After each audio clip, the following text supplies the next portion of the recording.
Welcome students, विषय ज्ञान YouTube channel में आपका स्वागत है। आज हम आपके लिए लेकर आए हैं magnetic effect of electric current का नेक्स्ट टॉपिक, जो टॉपिक है solenoid and magnetic field due to current carrying solenoid and other topic is electromagnet and permanent magnet. Let us see what is solenoid. परिनालिका हिंदी में इसको कहते हैं कई बार, और हिंदी मीडियम के बच्चों के लिए कंफ्यूज नहीं होना, सोलेनॉइड को ही परिनालिका कहते हैं। होता क्या है solenoid?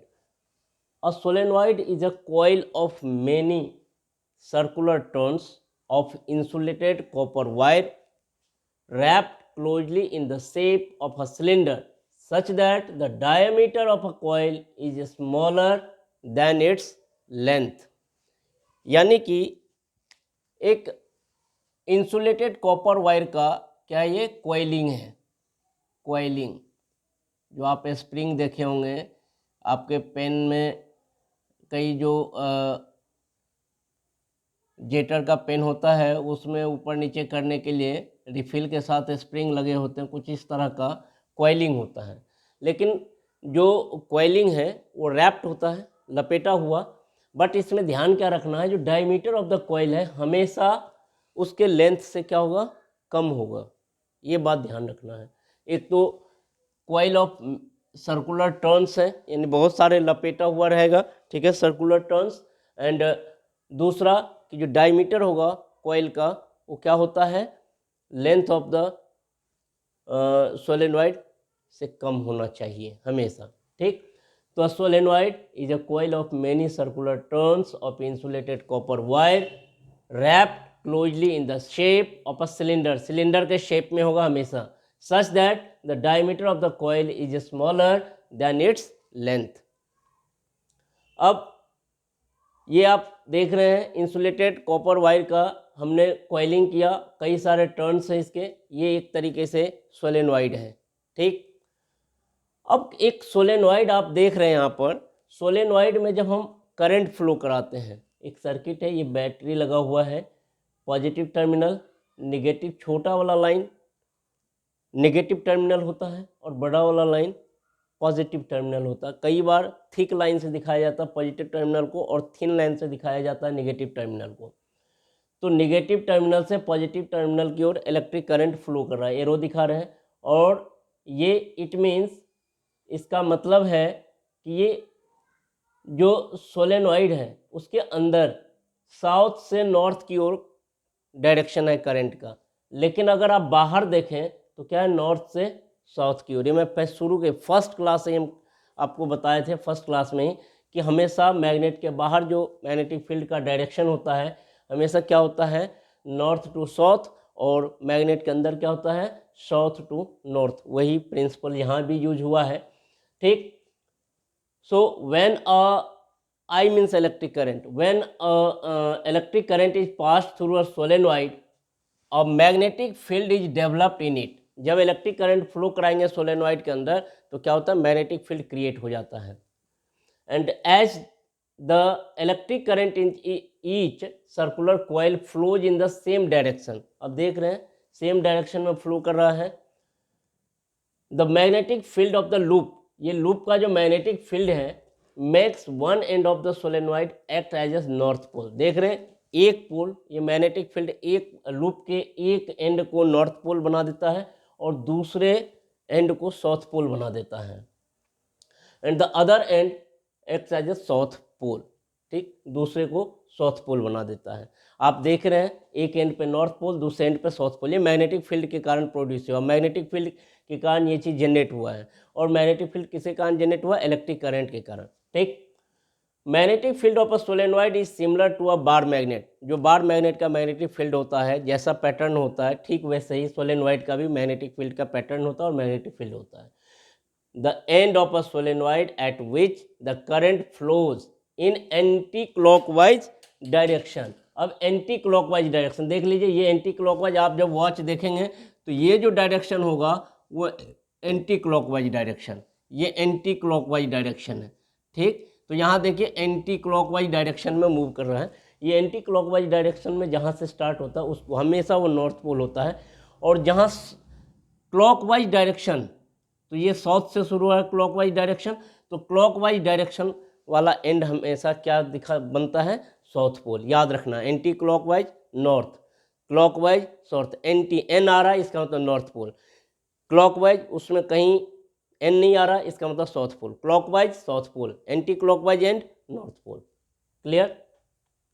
A strong magnetic field produced inside a solenoid can be used to magnetize a piece of magnetic material.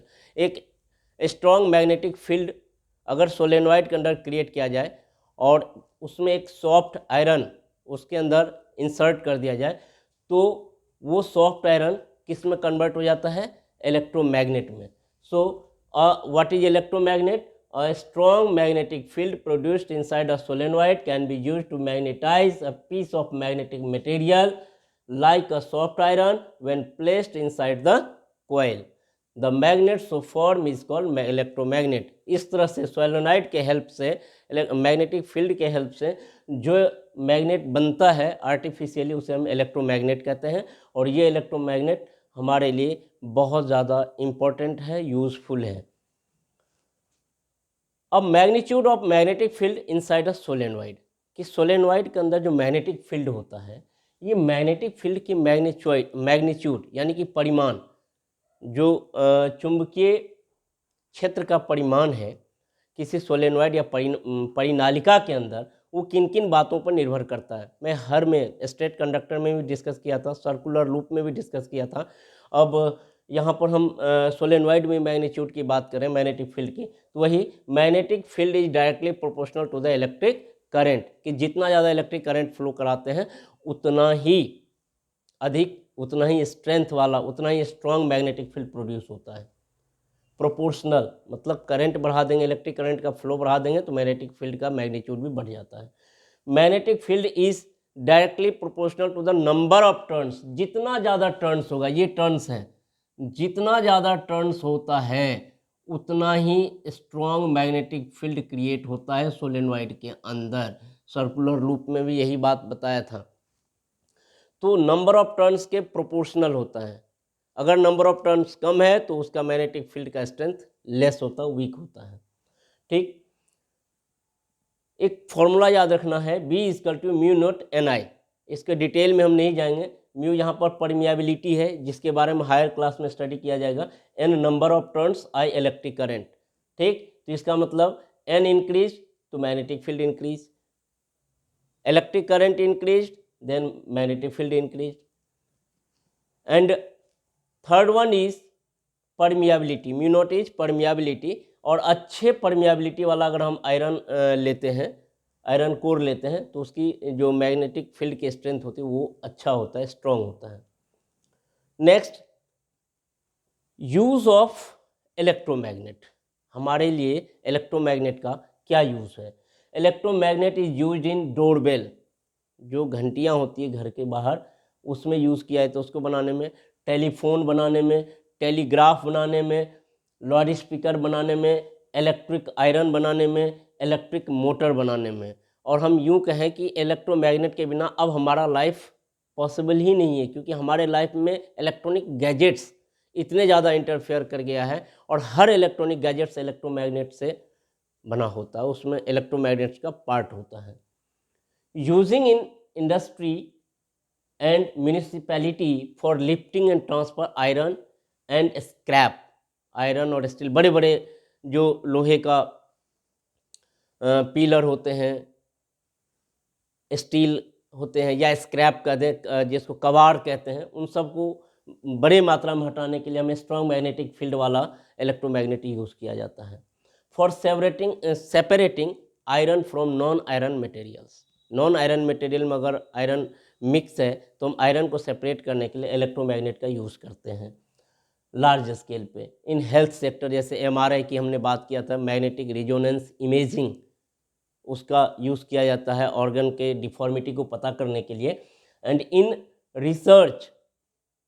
Research में बहुत ज़्यादा यूज हो रहा है इलेक्ट्रोमैग्नेट का, हमारी लाइफ को बदल के रख दिया है। हमारा लाइफ फास्ट हो गया, इलेक्ट्रॉनिक्स पे, टेक्नोलॉजी पे डिपेंडेंट हो गया है, क्योंकि रिसर्च में इलेक्ट्रोमैग्नेट पे ज़्यादा काम हो रहा है। Electron for example electron microscope, जो कि बहुत ही एडवांस है, cyclotron, acceleration of electron etcetera. अब नेक्स्ट हम देखते हैं comparison of permanent magnet with electromagnet, कि परमानेंट मैग्नेट जो हम जनरली यूज़ करते हैं उसमें, और जो हम मैन मेड आर्टिफिशियल जो मैग्नेट बनाते हैं, इसे इलेक्ट्रोमैग्नेट कहते हैं, उनमें क्या डिफरेंस है। फर्स्ट परमानेंट मैग्नेट को हम देखते हैं। Permanent magnet can not be easily demagnetise. जो अस्थायी चुंबक होते हैं उसको आसानी से उसके चुंबकत्व को हम खत्म नहीं कर सकते हैं, ठीक है, आसानी से डीमैग्नेटाइज नहीं किया जा सकता है। जबकि इलेक्ट्रोमैग्नेट एक टेम्पररी मैग्नेट है, it can be easily demagnetise, आसानी से उसके चुंबकत्व गुण को खत्म किया जा सकता है। Strength of the permanent magnet is fixed, generally very नहीं करता है, but strength of the electron magnet can be varied. अगर हम इलेक्ट्रिक करंट फ्लो बढ़ा दें, हाई परमियाबिलिटी वाला कोर आयरन ले लें, नंबर ऑफ टर्न्स बढ़ा दें, तो उसका मैग्नेटिक फील्ड बहुत ज़्यादा स्ट्रॉन्ग हो जाता है, तो फिर क्या हो जाता है, उसका स्ट्रेंथ बढ़ जाता है। अगर हम वही नंबर ऑफ टर्न्स कम कर देते हैं, इलेक्ट्रिक करंट का फ्लो कम कर देते हैं, उस स्थिति में इलेक्ट्रॉन मैग्नेट का स्ट्रेंथ कम हो सकता है। यानी कि इसलिए कहते हैं कि strength can be varied, change हो सकता है according to needs. Next, polarity can not be reversed. Permanent magnet के पोलैरिटी को हम चेंज नहीं कर सकते। ऐसा नहीं कि नॉर्थ पोल को साउथ बना देंगे, साउथ को नॉर्थ बना देंगे, ऐसा नहीं कर सकते हैं। बट इलेक्ट्रोमैग्नेट में हम उसके पोल को रिवर्स कर सकते हैं, करंट का डायरेक्शन चेंज कर देंगे। इससे पहले वाले पार्ट्स में डिस्कस किया था कि अगर करंट का डायरेक्शन अभी क्या है, इधर से, अगर यही यहाँ पर पॉजिटिव की जगह निगेटिव टर्मिनल कर दो, यहाँ पॉजिटिव टर्मिनल कर दे, तो फिर उल्टा हो जाएगा, ये नॉर्थ पोल बन जाएगा, ये साउथ पोल बन जाएगा। यानी कि हम पोलैरिटी चेंज कर सकते हैं करंट फ्लो के डायरेक्शन को बदल के, सेल को बदल के, ठीक है, सेल के पोलैरिटी को चेंज करके। Next, permanent magnets are generally weak magnet होता है, बट जो इलेक्ट्रोमैग्नेट हैं, विद्युत चुंबक, वो जनरली स्ट्रॉन्ग मैग्नेट होते हैं। बता ही दिया क्या कारण है स्ट्रॉन्ग मैग्नेट होने का। एक बात यहाँ पर ध्यान रखना है कि परमानेंट मैग्नेट का हम डीमैग्नेटाइज तो आसानी से नहीं कर सकते हैं, बट इसको डीमैग्नेटाइज किया सकता है जब हम इसको हीट कर देते हैं या उस पर चोट करते हैं बहुत तेज़ी से, तब ये डीमैग्नेटाइज हो सकता है, डैमेज हो सकता है, ठीक। आई होप कि आपको सोलेनॉइड, इलेक्ट्रोमैग्नेट और परमानेंट मैग्नेट से रिलेटेड जो क्वेरीज रहा होगा, जो आपके डाउट रहे होंगे, वो क्लियर हो गया होगा। और मैं समझता हूँ कि आप इनसे रिलेटेड जितने भी क्वेश्चंस होंगे आसानी से कर सकते हैं। यूज हो गया, डिफरेंस हो गया, डिफरेंस पर तो एक क्वेश्चन बनता है, ठीक है, कि जनरली 2 मार्क्स में पूछ दिया जाता है, differentiate between permanent magnet and electromagnet, and what is solenoid के मैग्नेटिक फील्ड क्या होता है, नॉर्थ पोल कौन सा होगा, साउथ पोल कौन सा होगा, ये सब कंडीशन देके क्वेश्चंस बनाते रहते हैं। तो इन सब पॉइंट्स को आपको ध्यान रखना है। ओके, बाय, टेक केयर, मिलते हैं नेक्स्ट पार्ट्स में।